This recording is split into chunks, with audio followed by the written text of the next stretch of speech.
नमस्कार दोस्तों, आज मैं पुनः एक बार आपके समक्ष उपस्थित हुआ हूं और आज का विषय बहुत ही रोचक है, इसलिए आप इस वीडियो को अंत तक देखें। और आज के वीडियो में मैं लेकर के आया हूं वैवाहिक रहस्य।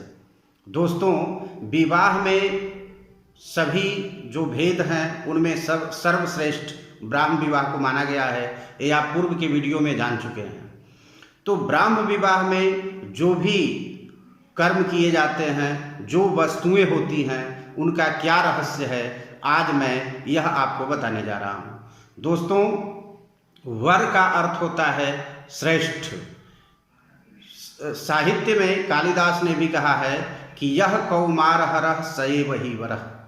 जो कौमार्य का हरण करता है, शीलता का हरण करता है, उसे वर कहते हैं।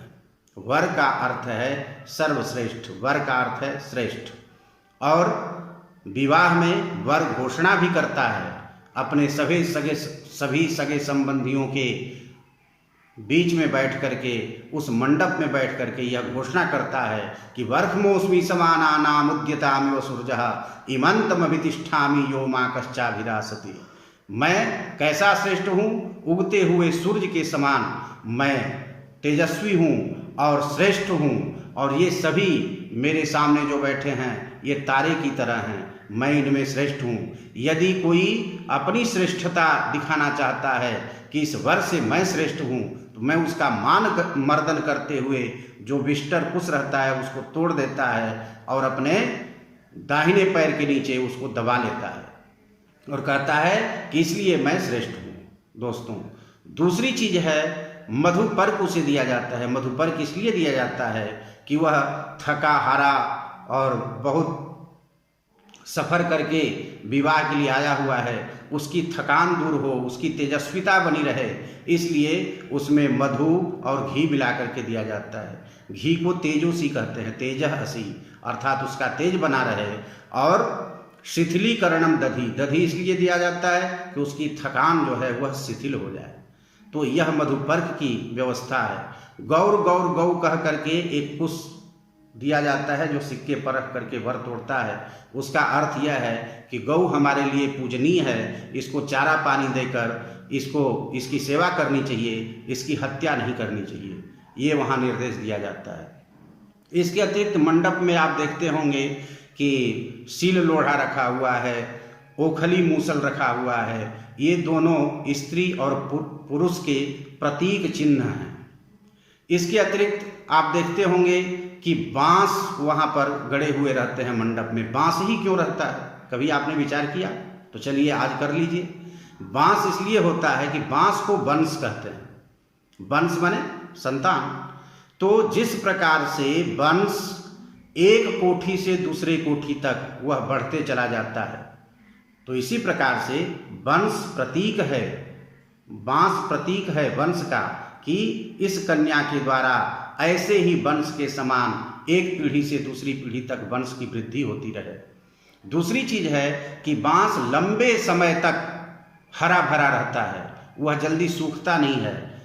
इसलिए यह भी प्रतीक है कि किसी भी तरह की मुसीबत यदि इस दाम्पत्य जीवन में आती है तो भी उस निरस्ता में भी सरसता हमेशा बनी रहेगी और वह लंबे समय तक और चिरकाल तक इन दोनों में प्यार और रस भरा हुआ रहेगा और दोनों सरस जीवन व्यतीत करेंगे। दोस्तों, इसके अतिरिक्त आप जानते हैं कि उसमें धान के लावे होते हैं जिनको छीटा जाता है और सप्तपदी कराई जाती है। तो धान के लावे ही क्यों होते हैं? बहुत से अन्न हैं उनके भी लावे वहाँ हो सकते हैं, लेकिन धान का ही लावा क्यों?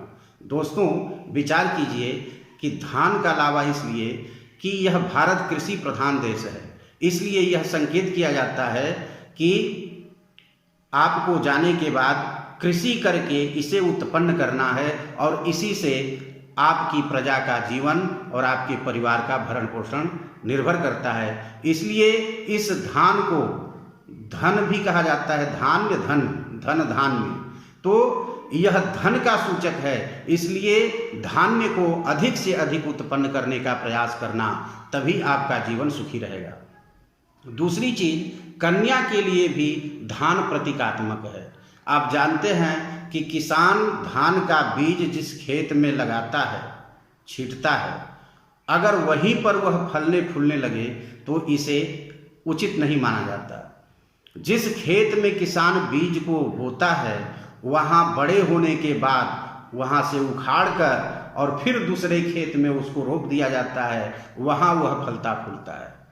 ठीक इसी प्रकार से कन्या पिता के घर में उत्पन्न हुई एक धान की तरह, लेकिन जब वह बड़ी हो गई तो पिता वहाँ से उसको अपने कुल गोत्र से, खेत से उखाड़ने का अर्थ है जो पिता का कुल गोत्र है वहाँ से उखाड़कर पति के कुल गोत्र में लगा देता है और वहाँ जाकर वह वंश वृद्धि करती है। वही शोभा देगा और वही सबके लिए हितकारी है, कल्याणकारी है, मंगलकारी है। ये धान का यहाँ निर्देश है। दूसरी चीज, धान का जो लावा होता है वह आप देखते होंगे कि लावा होने के बावजूद भी उसके जो छिलके हैं उस लावे से अलग नहीं होते हैं। इसका मतलब है कि अगर बालू की तरह तपती हुई अगर दुख भरी जिंदगी हो, उसमें इस धान के लावे की तरह भी अगर आपको जलना पड़े तो भी आप दोनों एक दूसरे से चिपके हुए रहना, एक दूसरे का हाथ पकड़ करके जीवन में अग्रसर होना, कभी छोड़ना नहीं। जैसे ये धान के लावे चिपके हुए हैं, इतना सहन करने के बाद, इतना बूझने के बाद, इतना इनको तपाने के बाद भी। दोस्तों, तीसरी चीज गोत्रोच्चार किया जाता है। उसमें आप जानते होंगे कि कन्या के 3 पीढ़ी का और वर के 3 पीढ़ी का उच्चारण किया जाता है। वह घोषणा की जाती है अपने सगे संबंधियों के बीच में, समाज के बीच में, कि अब गोत्रोच्चार के तुरंत बाद कन्यादान पिता करने वाला है। यदि अभी भी किसी को आपत्ति है, किसी के गोत्र कुल खानदान से कोई समस्या है, तो अभी भी वह आपत्ति दर्ज कर सकता है और वह विवाह स्थगित हो सकता है। तो यह घोषणा की जाती है कि इस कुल की कन्या इस कुल के वर के साथ ब्याही जा रही है। तो इस प्रकार से गोत्रोच्चार किया जाता है। और कन्या दान जो होता है वह पिता अपनी कन्या का हाथ वर के हाथ में देता है और फिर ये दोनों जीवन संगिनी बन जाते हैं। इसके अतिरिक्त एक चीज और हमारे परंपरा में है और ब्राह्म विवाह में यह विशेष रूप से है, और यह कहें कि हिंदू धर्म में ही केवल है तो अतिशयोक्ति न होगी, क्योंकि सिंदूर दान की व्यवस्था केवल और केवल हिंदू धर्म में ही है, अन्य किसी धर्म में नहीं है। इसका क्या तात्पर्य है? इसका तात्पर्य यह है कि आप जानते हैं कि सिंदूर का दान सन के द्वारा होता है। सिंदूर का रंग हमारे खून की तरह होता है और सन सफेद होता है। तो सन से सिंदूर दान करता है वह दूल्हा वर वधू को, और कहना यह चाहता है कि आप सभी लोग साक्षी हैं कि इस सन की तरह अगर हमारी जो पत्नी है इसके बाल सफ़ेद हो जाएंगे तो भी मैं अपने सिंदूर की तरह रक्त को बहा करके भी इसके सुहाग की रक्षा करूंगा, इसके सिंदूर की लाज रखूंगा। ये वहाँ घोषणा करता है। एक अन्य चीज, सभी विवाह का कर्मठ होने के बाद मथ ढक्की होती है। उसमें क्या है कि जो लड़के का पिता है वह वधू के सिर पर साड़ी रखता है और वह जो लड़का है वह उसको बार बार हटाता है और पिता लड़के का बार बार ढकता है माथ को।